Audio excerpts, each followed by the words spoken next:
Again, I'm Elizabeth Stade. I'm an instructor and the Associate Faculty Director for the CS Post-Baccalaureate program. And what we've done is invited back several of our graduates to talk about their journey from, as a working adult to going back to school and what their journey was like. The format that we're going to do is have each person talk 3 to 5 minutes just about some of the experiences they've had. And then I'll follow up with questions and then have you ask questions maybe after they've all introduced yourselves. So I'll look at the questions. We'll try to get to questions.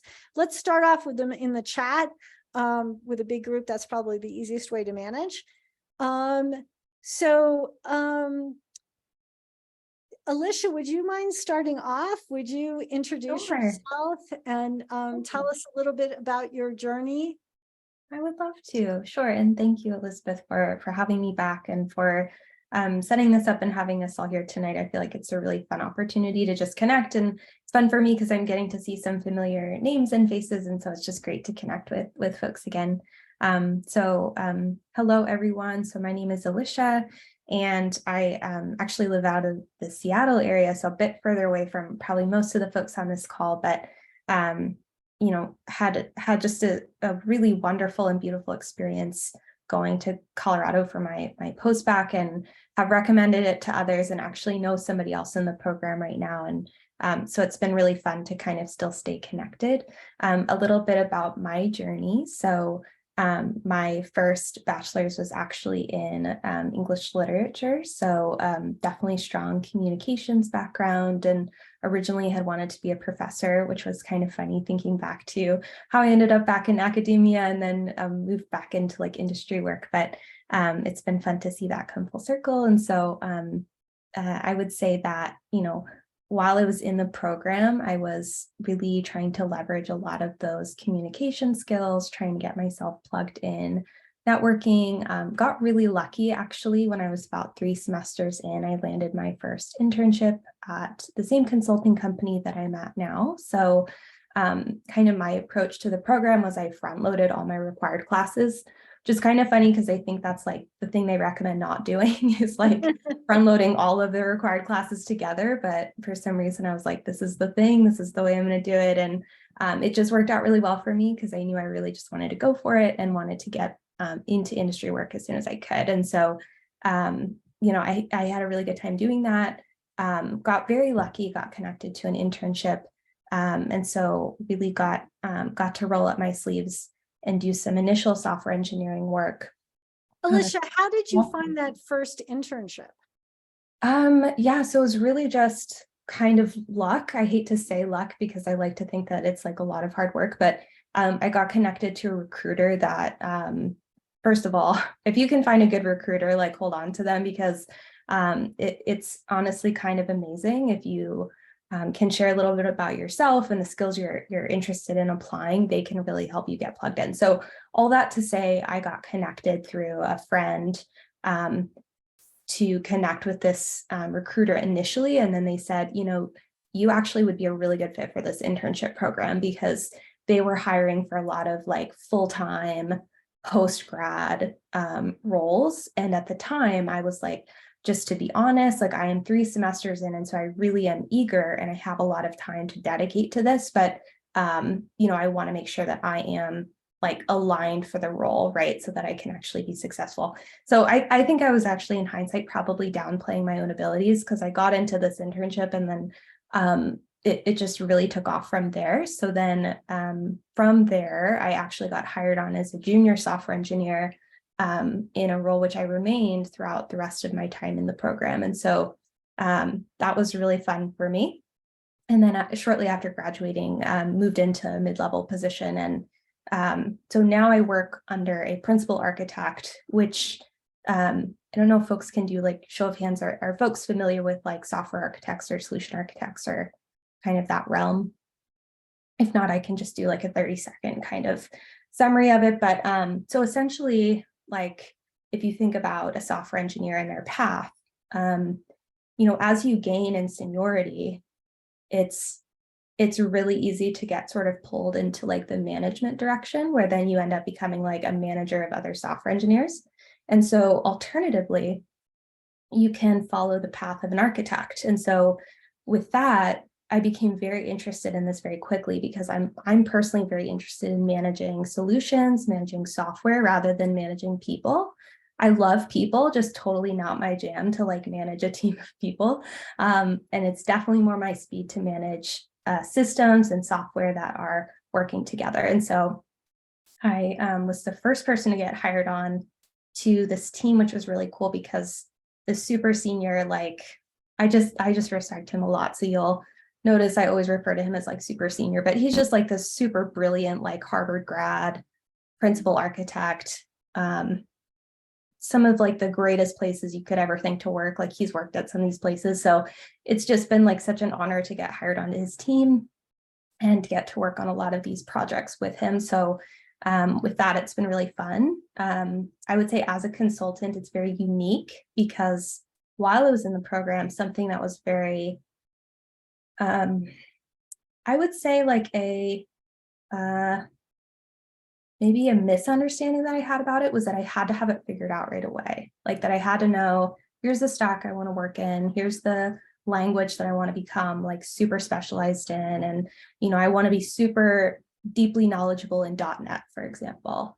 And that's really helpful. But as a consultant, I get to work on lots of different projects and lots of different areas of the system. So for me, landing as a consultant was actually the best thing that could have happened to me because rather than getting pigeonholed into like the first thing that I got plugged into, which can happen, right? You get started on a project and then you just stay in that area. It was really cool because for me, I was working on like 2 to 3 projects at a time. And so I just kind of got plugged into a lot of different areas. And so I feel really fortunate that has been my path. That's really great. Thank you so much, Alicia. Of course. Thanks, Elizabeth. Yeah, how about we and so again, the company you work for is a consulting firm? Correct. Yeah.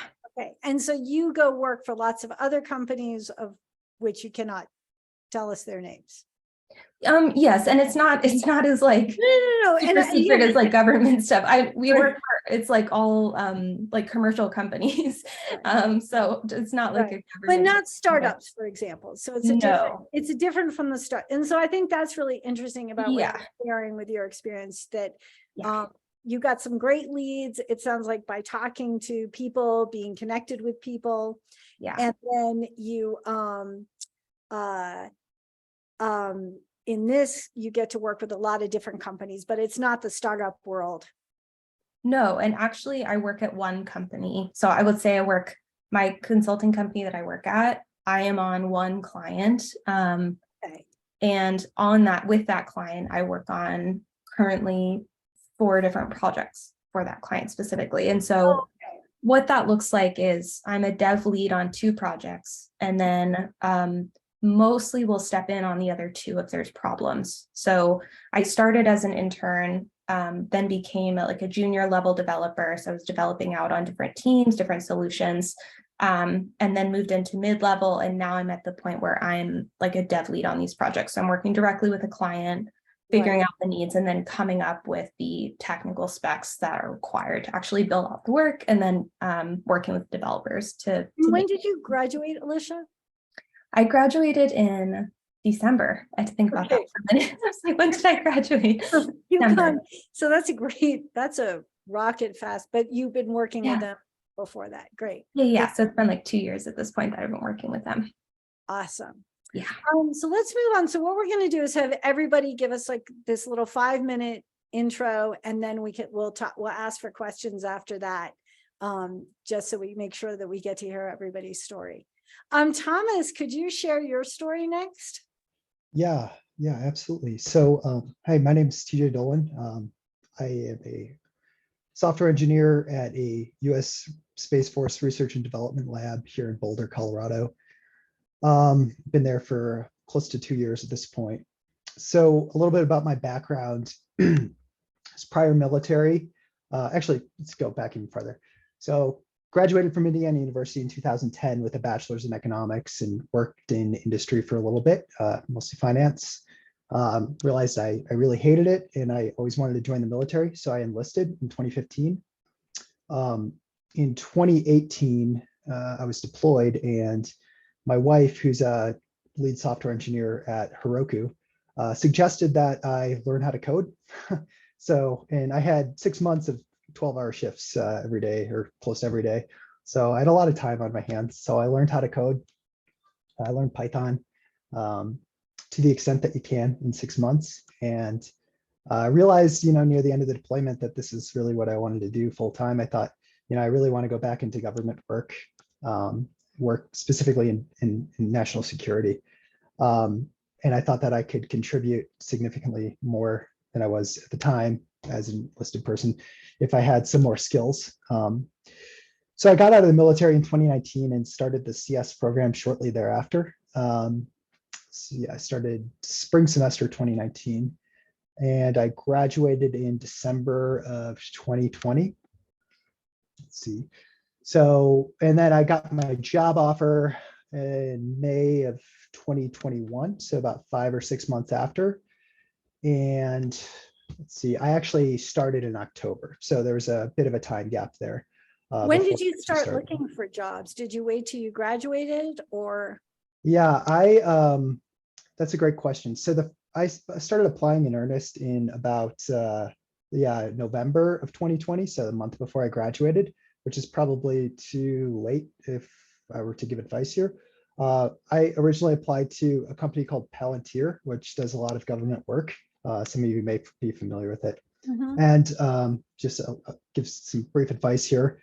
Don't do a technical like coding problem interview right after an exam. That's bad. You're gonna have a bad time.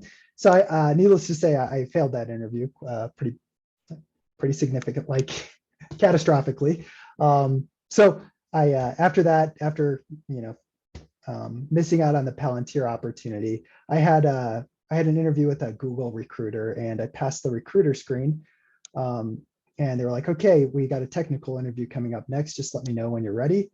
And so I'm like, okay, I'll see you in about a year. So I buried myself in the basement, and I actually got a dry erase board I still have down here. And I just practiced hacker rank problems basically for 5 or 6 months.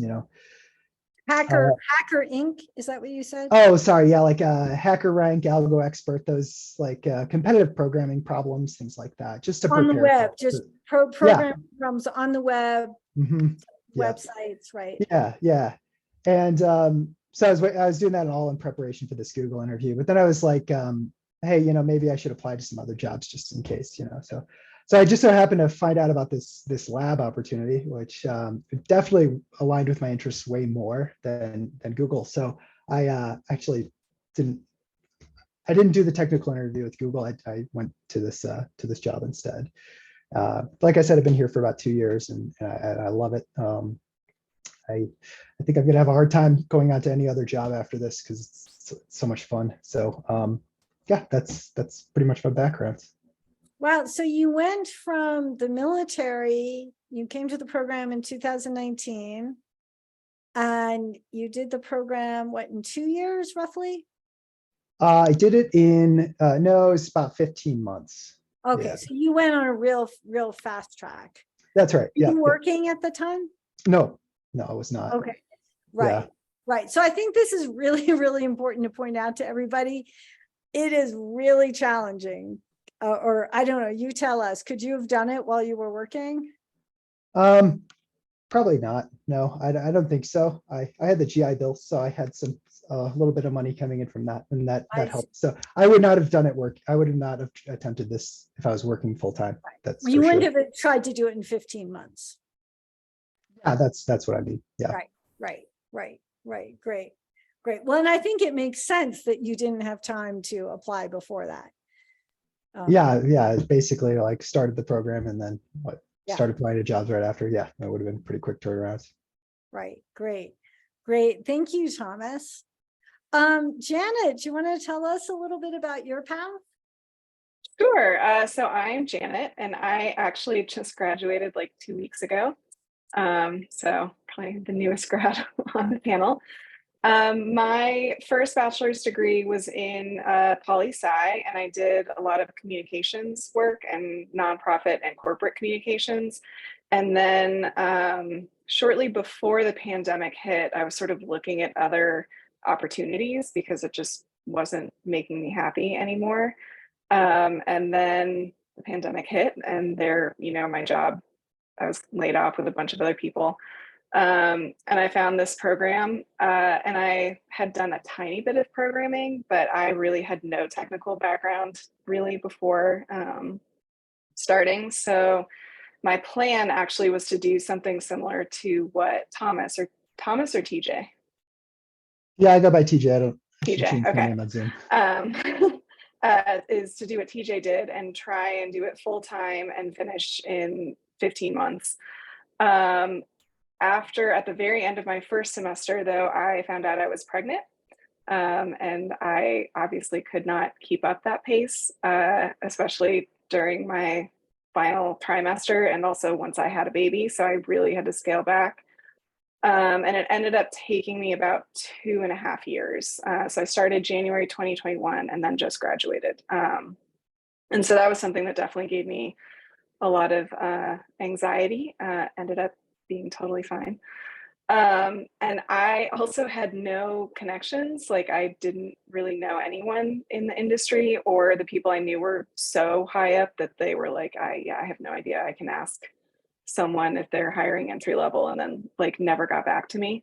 And so I ended up going to a campus recruiting event on Zoom that Lockheed Martin did last May, actually, hiring grads that were like a year out basically from graduating, because it requires top secret security clearance, the position that I applied for, which takes around 18 months to get, sometimes shorter, sometimes longer.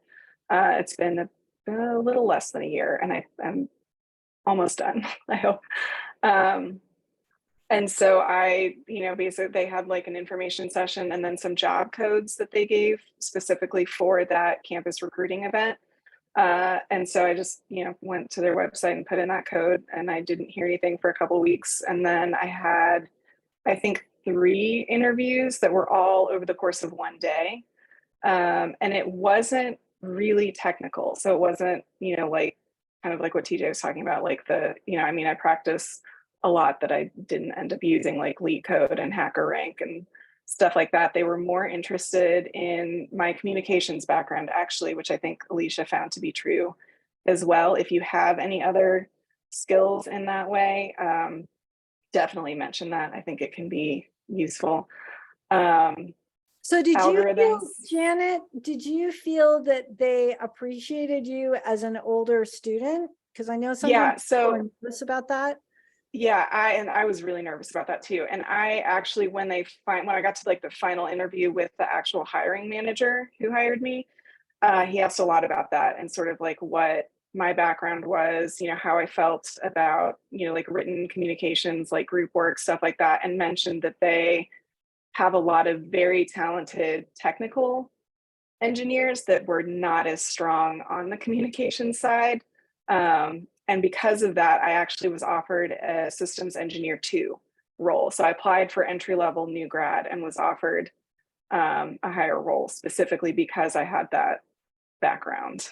So that was definitely helpful. So yeah, that's if there's anyone like me that is nervous about not having connections, stuff like that. It was more of a behavioral interview than I was expecting. So I think that also plays a role. And then the security clearance is no joke. It's a very long and invasive process, understandably so. I had to take a polygraph. They called everyone, even people that I didn't even put down on my paperwork. I don't know like where they got their information, but I had people texting me like, I just had an interview with like an investigator. And I had to put down everywhere I've lived, everywhere I've worked, every time I've been unemployed for the last 10 years. If I have any foreign contacts, which it turns out includes like US citizens with dual citizenship, I'd like everything. So that I think is also why they're less focused on sort of like technical and more behavioral. I think if you can demonstrate that like you have the ability to learn, you're interested in learning, my experience is that they are willing to train you, which obviously is, as a new grad without a technical background, is what I needed. So I accepted And that did job they- offer. I'm sorry to interrupt, but so did they appreciate you having the degree or just having had the classes? Did it matter to them that you were going to graduate? I had, yeah. So that's part of the two things for my start date were proof of graduation, Mhm, proof of degree, and when my clearance comes through. mhm, So that was definitely like, it was for this position, at least it required CS or engineering degree. I know that they were hiring for a bunch of positions and not all of them mhm, required that. So it could have, I mean, timing wise, I knew I was a year from graduating, but it could be, you know, like if people are looking, they have mhm. positions since you know, everyone in the program already has a bachelor's degree, like that could, It yeah. helped. Yeah, I didn't ask. And then the other sort of work experience I have, actually, I got through the program as an independent study for NOAA as a sort of software development intern, only I did it as an independent study, so I got credit for it. And there I got to work on like an agile team, and it was really great. I learned a lot. It was Python, which I would say was not my strongest language going in, but over the course of like a couple months, I got a lot more proficient in it. And I think that kind of speaks to Alicia, what Alicia said about like not sort of underselling yourself. I did that a lot, I think, and still do with the program, just because it seems like everybody has so much experience. And like I am the one that doesn't. I don't belong. But I do, it turns out.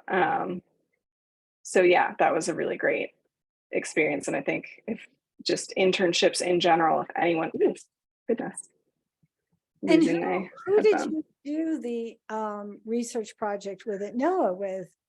So I worked under Christina Holt, who was a really great boss and taught me a lot, and was really great because when I had questions, she would be like, well, I can tell you what to do, or I can show you how to do it, and you can figure it out on your own, which I think was also excellent experience for sort of like going into the field full-time professionally. It's like trying And now I follow her around to make sure she says this. to threatening me off screen. No, but it was an excellent experience, and I feel so much more prepared now to start my position whenever the clearance comes through Right. You were because of able to that. bridge that gap a little bit. Yeah. And one thing I might sort of piggyback on you saying that. So we have a couple ways now. So students find internships. Like someone said, you can go to the job fairs on campus. You could sometimes they have Zooms. Christina, the advisor, can talk to you more about that, about where internships come from. Talk to everybody you can find, look them up. Go to, if you have even tech weeks in your city, you know, talking to people, putting it out there. In the program, we've just started a new 1 credit course that some of you may have heard about, where you can do things, it's kind of a choose your own adventure course where you get to work on something you want to work on. So for example, in this new 1 credit course we're offering, you can, like Thomas was saying, you could go off and work at HackerRank or LeetCode, work on your code interview skills and get 1 credit for it. So it's kind of a new class. It's a new class, but it's actually based on a class that we've done on campus for 35 years. If you can find a company that will let you shadow someone, we can't give you credit for an internship. You should always get paid for a real internship. You should get paid for it. You should not work for free. We have had a couple students do independent studies where they're doing research on a company. And if you can, there's this really special sweet spot actually when you're a student where you can ask things like, hey, I'm doing a school project. I would love to sit in on your meetings. And you never know. Sometimes people will say, yes, you can get away with so much when you're a student, which I love. So we have 1 program. So Janet was able to do an independent study, but we have that course where you can do that. Anything else? And then we'll go on to Christina, Janet. Thanks, Janet. So our fourth person is Christina Holtz. So Christina works at NOAA, and she has had, how many people have you worked with our independent studies with? Is this our sixth this summer? 6th this summer. Yep. Yes. I was So actually curious if Andrew H is Hogan out there. oh, Andrew's here. Yeah. Hi. There you are. So Andrew also did a research project with Christina at NOAA. So Christina is you're a scientist. What's your research title? I actually got to self-identify as a software engineer for the first time this past semester, but technically my career track is research scientist. Research scientist. So will you tell us a little bit about your background, Christina? Yeah, so the program for me was really not a major switch, but kind of a strengthening of skills that I thought was kind Oh, of necessary. can I back up Christina and just put this in For sure. context? So Christina is not only someone who, well, let's also say, so Christina has had 6 students do research projects, and how many of our students have you hired? 2 so 2. far. So you've hired 2. One as a student worker who I just promoted into a permanent position, and another who stuck it out with me through a very long hiring process. And I am in the process of hiring her for a start date sometime next month. And so now the $10,000 question for Christina is, how did you become a software engineer, Christina? Well, I faked it until I made it. No, my background is in meteorology, sorry. So I did the whole education thing for atmospheric science and got a PhD back in 2014, and questioned it at every step of the way and never did anything about it, and got into the real world and started kind of hating it.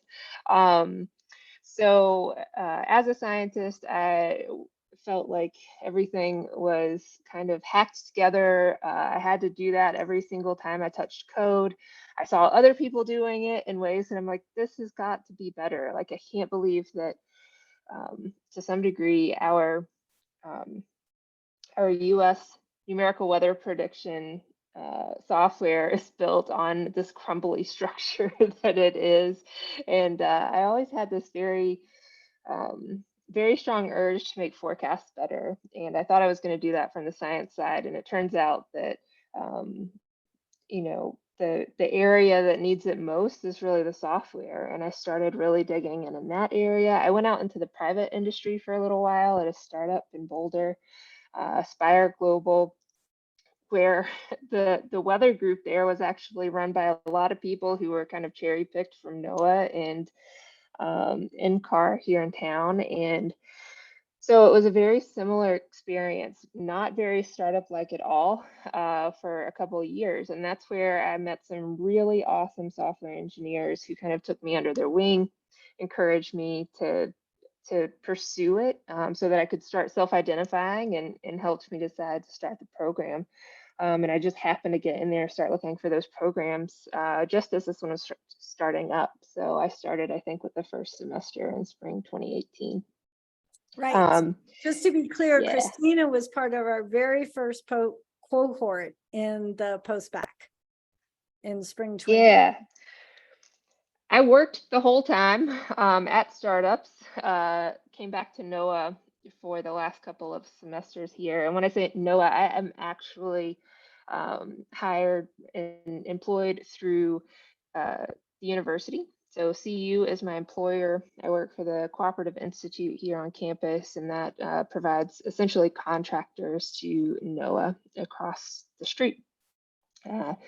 So I was in the same field the entire time, still working on data assimilation and numerical weather prediction systems, but moved away from what observations we're going to use, how we're going to use those observations, developing software that makes the weather forecast better when we use different observations and that sort of thing. and moved toward, well, a lot of it's code management. A lot of it is best practices that are like rooted in the foundations we might have learned in the software engineering tools class. And then just kind of starting to get the very basics of how do you make this code a little more stable? How do you introduce testing? How do you make scientists feel that that's important? Is always a struggle. So it's kind of cool. There aren't a lot of us who kind of bridge that gap between knowing the science and starting to get our feet wet in real software engineering. So that's been kind of my background there. Lately, like I said, I got to self-identify as a software engineer, which was a pretty cool thing because we are all scientists at some rank. And I started getting very involved with this project that I hold near and dear for workflow development. So how we manage all of our different components that need to run together on high performance computing systems to give us that final forecast output. And somehow managed to land in a position of product owner for an agile team that Janet mentioned earlier, where we're really taking off with a new project here to develop essentially the new framework that runs weather prediction systems in the government. Mostly NOAA, but it can be useful outside of NOAA as well. Wow, that's right. So Christina, how long were you in the postbac program? How long did you, because you were working full time the whole time, right? That's right. So mine went a full 3 years. A full 3 years, right. Yeah, I took a summer off. I hopped over to a different startup for 6 months or so. It was not a great fit, but also really not a great fit for taking classes at the same time. So that culture piece of a startup can be difficult to manage in some cases. Like I mentioned, there was a lot of culture brought in from NOAA and NCAR at my first startup experience that just wasn't really there in that second one. So it did take a little while. I took a semester off and worked. So you went from meteorology, then taking a couple years to do the program while working full time, trying out different jobs. I know you did some research projects with me. We actually did an archaeology database project together, which was very fun and exciting during the pandemic. We were going to go to Scotland, and then the pandemic hit, which I'm still sad about. But remember that? It was like 5 minutes when we're like, oh, we're going to Scotland. No, we're not. Yeah.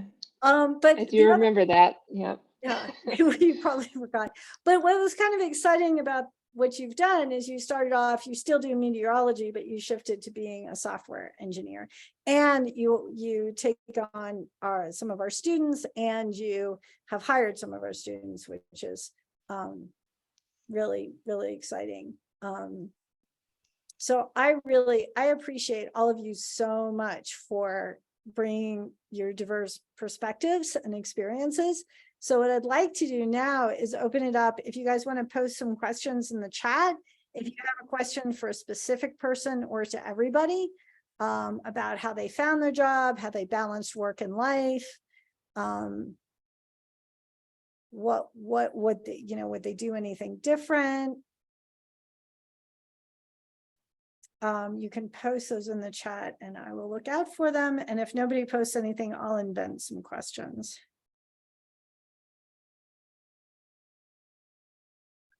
Portfolio. So we have a question about, do you all think it's important to have a portfolio projects webs page on GitHub?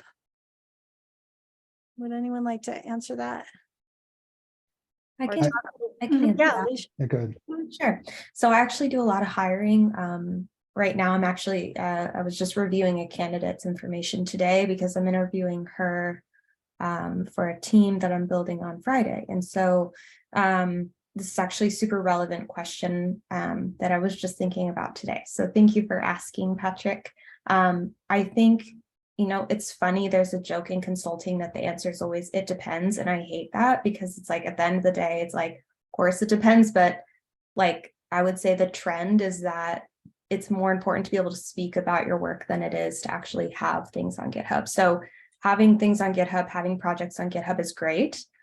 This candidate that I was reviewing their resume today, they did link to GitHub repositories, and I went through the whole commit history because I'm dedicated. So I wanted to see exactly how much code was committed and by whom and what changes were made. And so that's really valuable because it gave this person a lot of credibility with me right off the bat before I've even met them.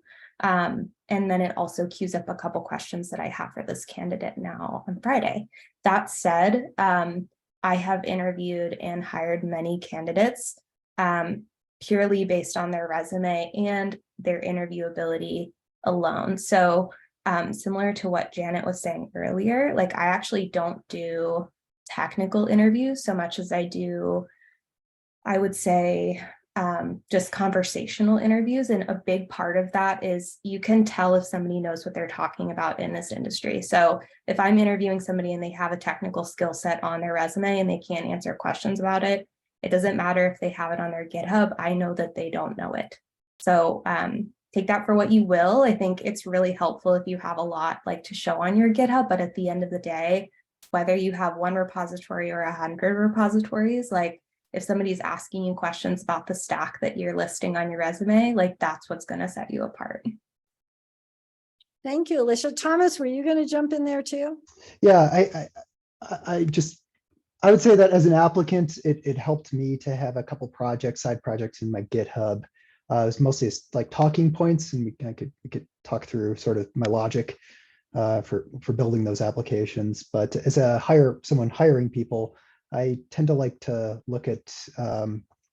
It's nice to see evidence. Kind of, I don't know. This is personal speaking. I like to kind of see evidence that someone's actually knows how to code, I guess, because you can fake it sometimes, I think, and I've seen that before. And then also, just general advice, if you have something on your resume, you should be able to speak to it. There was someone I interviewed recently who had Bloom filter implementation on their resume, and I asked them about that, and they weren't sure what a Bloom filter was. So make sure you can speak to the things on your interview or on your resume. Excuse me. Oh, great. So we have another question here from someone who is expecting to work full time. So what do you think about making that transition? Did anyone you have that experience? So I think you're asking this question, should I strive to get a tech adjacent job during the time I'm in the program?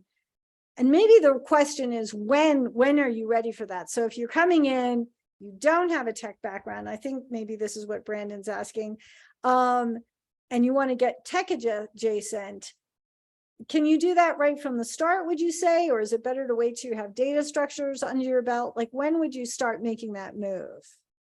Would anyone have some insight into that?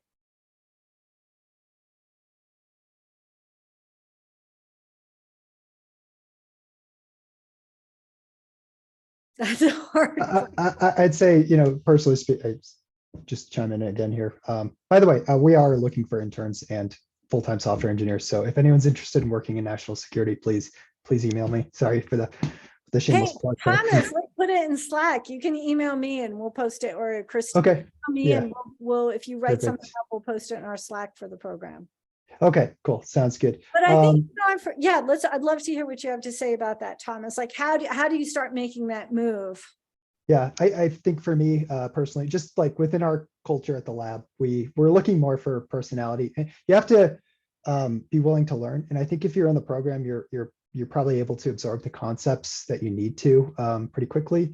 So in our very narrow environment that we're in, I think I would take someone who has an intro class, as long as they're willing to learn and can kind of go off on their own and try things themselves. So curiosity is much more important for me specifically when I'm looking for someone.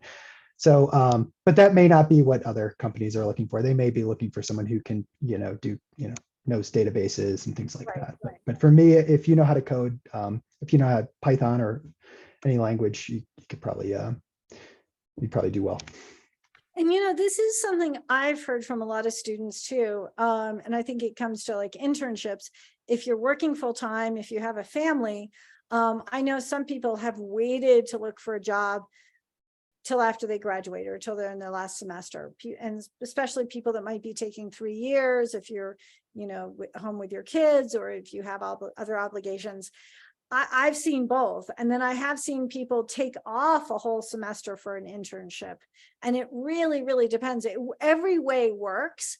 If you love your job and you've got a good groove with your family and you have a good work-life balance and you're able to do the classes, I don't think you're missing out if you wait a little while to get the job. Would that be correct, guys? Does it work both ways? Is there like one that screams out? Like if it works, if you can get tech adjacent, but if you've got a job that's working and working for your family and your life, I don't think you have to throw away your yoga. If you've got a great yoga instructor job that is supporting your family, keep doing that. Take your classes, right? You don't need to abandon everything to start over. One thing I've heard from a lot of people is, once you've got data structures and systems, you've got kind of a little bit of cred to go out there. Or Thomas is saying, if you can show that you're ready to learn and show. Now we've got a great question here about how did projects in your classes compare to projects and internships in industry? Was there, were those useful that you did in the program? I can take this one, or at least kick it off. Yeah. I feel like the project that jumps out, and again, this is going to vary, right? Because we have some panelists who are in like government jobs and like really niche jobs, and then you have me, and I'm kind of like all over the place, just like working with an architect, building out projects all over the spectrum. But so for me, I would say that like 3308 was probably like the closest to my internship experience.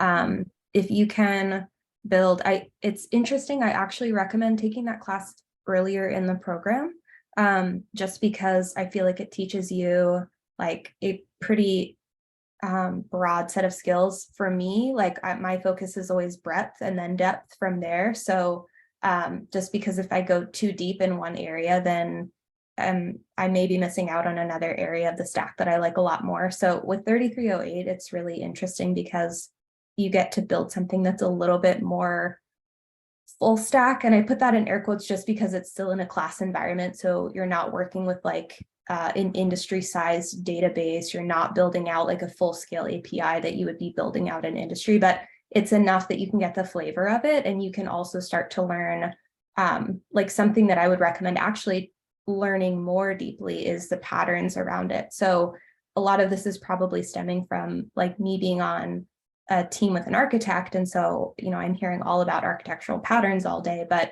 if you can talk about why you would use one pattern over another for your API structure, that's going to like knock the socks off of like your interviewer. They're going to love you for that. So not just like, yes, I can build an API with these 5 endpoints, but I chose to structure it this way for this reason. And so I would say like that class and that project probably was like the closest to the internship experience, but then use that as like a jumping off point to do your own learning and your own research. Does anyone else have class? Someone was talking about algorithms too. Does anyone have comments about class projects versus real world?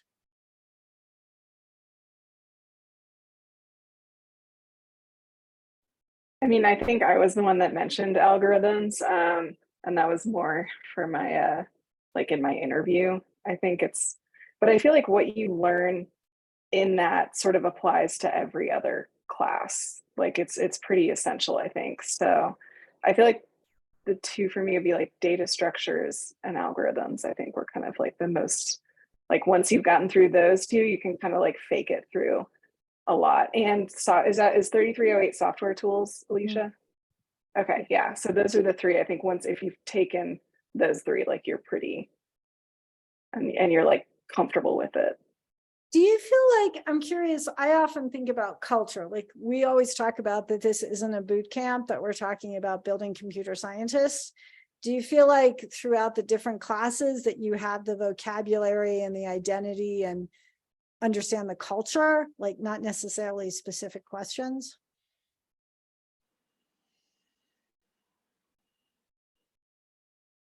I can't mean, say yes. that. Oh. Uh-huh. I was just gonna say, I like could in my say- limited experience, yeah. But What were you saying, Christina?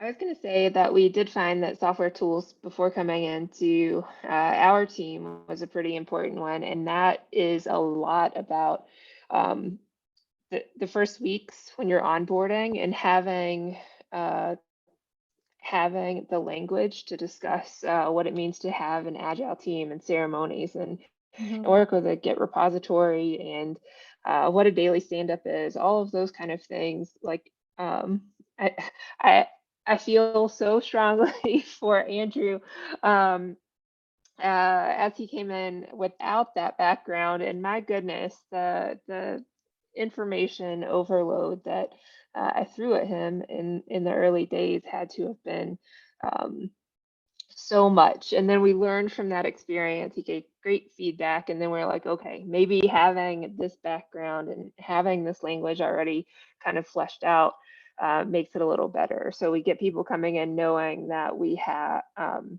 what it means to play planning poker, or it like just we're not sitting around with a deck of cards usually, but that is a really cool thing that I think we learned early in the process there, and I think that language is really important. Great, thank you. Kind of, let's make this one a quick one. So did anyone put projects from the program in their GitHub repository? Alicia, you didn't, did Christine? Not publicly. I kept all my stuff private. Yeah, it's actually really interesting. If you look at my GitHub, there's like nothing public in there. I need to work on that, but too busy with my actual job, I guess, is the argument. So Christina, TJ, or Janet, did you put things in from your, I definitely know people that have. The 3308 project that is, kind of specific, like it differs a lot between project, like groups. I put that up in my GitHub. Yeah. Yeah, I have heard from students, I've heard from several students that have put the RSA project in their GitHub. And it's such an unusual thing to code RSA from scratch in a very unsecure way, but people have been, I've definitely got some feedback that people were impressed by that project just because it was unusual. It's not a typical project to do. Which I think goes back to when you're talking about hiring, like if it was a project you're passionate about and you can talk about, and everybody always asks in interviews, tell me how you solved a problem. And, class projects are great. They're kind of gold for that. And I always, if you've had a class with me, I'm always asking you to talk about your thinking. And, if you've had a class with me, about the best mistake of the week. And a lot of that is really a gold mine for job interviews, right? That you can talk about, hey, here was a problem and here's how I solved it. We have a couple other, let me see if we can do a few more questions. Will asked something about, I don't remember who said they knew a little bit of coding before they started the program. Does anyone remember who said that? That may have been me on that deployment. So the question, I guess, is what does that mean? Yeah. I think, for me, I started off with just some command line programs and moved into web development with Django, and then finished off with, I did machine learning after that. And then finally, I merged the web development with the machine learning into one application that uses both. So that's kind of like what my personal syllabus was for the 6 months. Christina, there's a question here about, it sounds like, I think you have a really compelling story about you're a scientist in meteorology, you saw this need for code.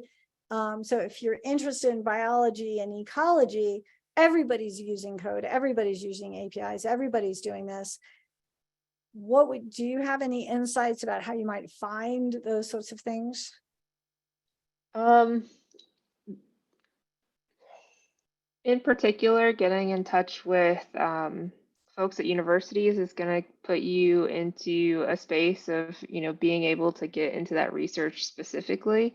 Being in more of a weather and physical sciences kind of space, I'm not sure what's out there, but I'd be willing to bet that there are labs kind of like NOAA in Boulder doing this type of research. So any way that you can get in touch with and find those labs, reach out to folks. Everybody is interested in recruiting great computer science folks right now. It's something that's needed to balance the scientific skill set that is often lacking in the computer science realm. So I'd say just reach out, find labs, find universities who are doing cool things. If you're flipping through fun articles, find out who's doing the research that interests you, that pulls you aside on social media or whatever you're finding that content in, and reach out to them like they're normal humans. They may not answer, but they may, and that's Yeah. one space where Oh, I was just going to jump in and say, we have had students, you're a University of Colorado student. Professors will answer your email. You've got a good chance because you're not coming from Gmail when you have that Colorado EDU account. Please use that account. You can look at any department on campus, any website. And if you find a research lab doing something that's interesting, you can email them as a University of Colorado student and say, hey, I'm in computer science, I'm studying this, I'd love to know more about your lab. Even if you're distant, you don't have to be in Boulder. And we have a student who was in Uruguay in South America, and she reached out to some students. She found a program and she actually came to the States for a summer research program. So you can just hunt on the web, look for things that are interested, and I think that's a great way to get started. I was just going to ask, I know there are a ton of faculty on campus in the computer science department, and I'm curious if there's any overlap there in kind of introducing the post-bac students to what that faculty on campus does for computer science specifically, to see if there are any like maybe matches and interest areas there. We have at times, and we're hoping with Slack we'll be able to communicate this more. We always have talks that are usually on Zoom too, from different research areas. And at times we've had overlap between, like, the master's students are invited to talks about research. And we're going to get better at putting those links on Slack so people can join in and see what people are doing. Cool. There are a couple more questions here. I know everybody's really interested in hearing about the layoffs, but we're also hearing that Alicia and TJ are hiring right now and you all are finding jobs. What do you guys think about electives? So obviously the core classes were important. Were there electives that were useful to you or that stand out or you wish you'd taken?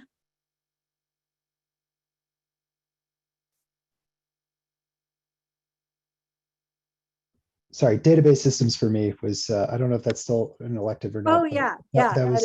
That is a invaluable class. Very, very useful for industry. The databases, right. So when you say I took databases, people know what that is, and that, what are other, I've always understood that operating systems is another class people are very impressed with. Is that a myth, or do you think that's? I think it depends what you want to go into. So like for me, if I'm hiring people and they say they took operating systems, like that's great. I care way more about like what they built. So like I think to some degree, like advice I would give my younger self going through the program again would be to not get too hung up on what electives I choose, and rather like what skills I'm adding to my resume because of it. Also, just kind of a side note, I feel like the ability to take any elective or any class and learn a new skill in what's realistically like a couple weeks is hugely impressive, and like recognize that for the superpower that is, because in industry, like it's invaluable to be able to say, I learned XYZ in 6 weeks and made a proof of concept around it and have it up and running. Like that is hugely powerful. There's a lot of misconception in the industry that you have to have like 10 years of experience or 15 years of experience. You need to be able to build something, talk about it, demonstrate it, and talk about some of the trade-offs. So I know that's not a direct answer to your question. I know operating systems is definitely an impressive one. I actually opted for cybersecurity over operating systems when I was down to my last semester because I was kind of deciding between the two. I initially went for operating systems because I was like, oh, I got to go out with a bang, right? Like this is my last semester. I have to do like the most notoriously difficult class in the program. And I was reading through the cybersecurity syllabus and I was like, that applies to my job, that applies to my job, that applies to my job. And so my ego took a hit because I opted not to do operating systems, which was hard because I prided myself on being a great student and I really wanted to do the hardest classes. And for some reason that meant a lot to me at the time. And then I took cybersecurity and just had the greatest experience with it. So I think just like I would just encourage students to be targeted in the skills that you want to learn more than like I should do this, like I should take this class or I should take this elective. I will say +1 for the databases class because like in industry, it depends if you want to go in research or in industry. I hire purely for industry jobs. So like if somebody can do some UI work, like that's really cool. But if somebody is like, oh yeah, I'm a backend dev and I work in .NET and I build out a couple APIs and I work in SQL and this is like the database schemas that I use, that's a lot more interesting to me. So databases is a great elective to choose if you are interested in industry work. What about information visualization? Did any of you take that? Yeah, that was cool. That was a cool class. Yeah, I haven't used that directly in industry, but what's really interesting too, and this goes for a lot of the data science electives as well. So like I'm not a data scientist, right? I'm a software engineer, but I work with data engineers and data scientists every day. And I also work with a lot of folks in like the Power BI space who are very interested in the data, like information visualization piece of things. So I will say working with the electives gives you a level of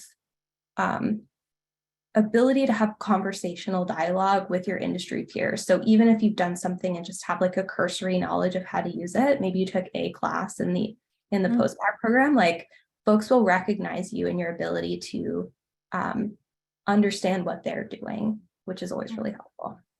That's great. Yeah, I think that's really important and that's that kind of culture piece, right? Talking the language, not having a blank stare when people talk about UI, UX, knowing the vocabulary, and that confidence that, yeah, I could take a couple weeks and figure it out. One of my favorite stories about discrete structures is there was someone who came from industry and he was talking, I think it was just in office hours, and we were doing we were really diving into modulo for the RSA project. And someone made a comment, they were like, now I understand all those modulo jokes. There are modulo jokes. Yeah, like modulo beer, modulo, people will say, that's great, modulo working till midnight. Well, apparently there were. Sorry. I don't mean to poke So fun. as we and hopefully math was helpful. Hopefully knowing how to do math was good for everybody. So as we go out, maybe we could just mention a few the last question here, can you mention any resources outside of class that helped you? Ebooks, video channels, forums? And I think this is kind of an interesting question because sometimes we can get lost. Like I've certainly had students that kind of got lost in YouTube, right? Got distracted. On the other hand, sometimes you find the perfect thing or the perfect website. As we go out, maybe we could just have each of you say a couple final words and maybe give us your go-to fun extra thing that's not part of the curriculum. Christina, would you want to start off? I think I need to upvote LinkedIn Learning. It's been a little bit more directed than YouTube, but similarly has a 2x speed button. LinkedIn Learning. Cool. Thank you so much for joining us, Christina. I really enjoy our partnership as we. Oh, thanks for having me, and thanks for opening up the opportunity for us to experience some really talented help. And it's been a really fun opportunity. So thanks for opening that up, Beth. Yeah, I love that we were able to do this, even if we didn't get to go to Scotland. Yeah. I'm not bitter. Alicia, do you have any sort of final words or any favorite resource to share with everybody? Sure. So I'm kind of a cheese ball, so I'll always have like inspirational quotes or anything like that. Like I'm your girl. I also have some resources that I do recommend. So I would say in terms of like just my parting words is just be confident in yourself, because everybody is suffering to some degree with imposter syndrome. And it took me a really long time to realize that. And so just be bold, be confident in your ability, in your own intelligence, like just own how intelligent you are. If you're on the Zoom call, I'm talking to you, like own how intelligent you are, and be confident. That really will take you really far. And just be a compassionate human being, right? Like there's so much just to be said for being intelligent, and then also pairing that with just being somebody that people enjoy being around, as somebody that people enjoy being in meetings with, talking to, like that will take you so far. And then in terms of resources, I would say it's really easy to get lost in like all of the things, like all of the skills of like, oh my gosh, I need to learn this and I need to learn this. And it's okay. It's okay to not know everything. I would say start with like a job listing that looks really cool and then reverse engineer it. So like that's what I did. I found a job that looked really cool for a software engineer. I looked at what the skills were that they were requiring. So I saw .NET, C#. I hadn't used any of that in the program. I was like, I'm just going to start learning this. And so in terms of like an actual resource, like I started working on just like Udemy classes, which I think we're all guilty of just signing up for like 10 Udemy classes, right? But if you can really pick one that's like super in depth and kind of takes you through a lot, that's like a little bit more all encompassing, just stick with that and find ways to market that 5 different ways on your resume. So don't just include that as like one thing on your resume. Talk about everything as much as you can. So parting words from me, but also feel free to look me up on LinkedIn. Like I'm super, as you can tell, chatty and sociable. So I'd be happy to chat with anybody if you guys have more questions. Thank you, Alicia. I really appreciate that. TJ? So I'm boring. My favorite resource was the textbook. I actually liked reading the textbook. Which textbook? All the textbooks? No, okay. So there were some that were not easy to read, like data mining, for instance, and I skipped that one. Sorry, but operating systems and computer systems were the 2 ones that I felt reading them was actually tremendously helpful for the class. And then I'll just part on one little piece of advice. I think that I would say that you should, as you go through your journey finding a job, don't get too set back if you don't get the job that you really want in the moment, because you may end up down the road getting something that's better. So you can't really evaluate the outcome of any given situation until long into the future. And yeah, that's my parting advice. I'll also put my email address there in the chat if if anyone is interested in an internship. Okay, I told my boss I would say that. Oh, that's great. And like I said, we will post it on Slack. Just shoot me an email. If anyone else wants to drop their LinkedIn in the chat right now, if you want to, or not, just totally up to you. We can also invite you to, I don't know if you all use Slack, we can invite you to our new improved Slack channel if you're interested. That'd be a way for you just to keep in touch. You could have your own internship hotline. We would be happy with that. Janet, parting words and favorite resources? Does Stack Overflow count? I use that a lot. No, I think that like sort of like piggybacking off what Alicia said, like being specific about what you're looking up on YouTube, like I think that helps a lot. And to Christina's point, I think with the Colorado email address, you get free, like part of being a student at CU, you get free access to LinkedIn Learning. So definitely use that if you're interested. And I guess any parting words would just be that there are a lot of tech jobs maybe where you don't expect it. So just, when it comes to looking for jobs, like again, the defense industry obviously is like a big, sort of like a big hirer for software engineers. And, like Christina like works for NOAA, which is something you might not initially expect. And also, don't ignore your other skills that you have before coming to the program, just in favor of trying to highlight technical skills. Because I think there's definitely a market for people with, sort of other communications, humanities, like that kind of background for sure. That's great. That's a really good point. Like, and I've heard both sides of that too. Like, don't be boxed in by your previous career, but you bring a lot of strength to everyone. I'm always blown away by the students, our students' experiences. And I think that's really, really great advice. I appreciate you guys. Oh, TJ says, don't let the security process scare you off. Good point. I will say that so like when I accepted the job, I got a security contact at Lockheed that like walked me through every step and like sent my SF-86 back to me and was like, you need to fill out this and do this. So it is like long and it is intense, but also it's, they'll help you and it opens a lot of doors too. So. Oh, right, that you have the security clearance. Well, I love that our first panel talk here, that you have that overlap. We'll definitely look for people that are doing startups, which is a really different story, with different and the same in some ways. But there's all different things and there's all different pathways too, right? I love that you got, some people did it quick, some people took 15 months, some people took 3 years.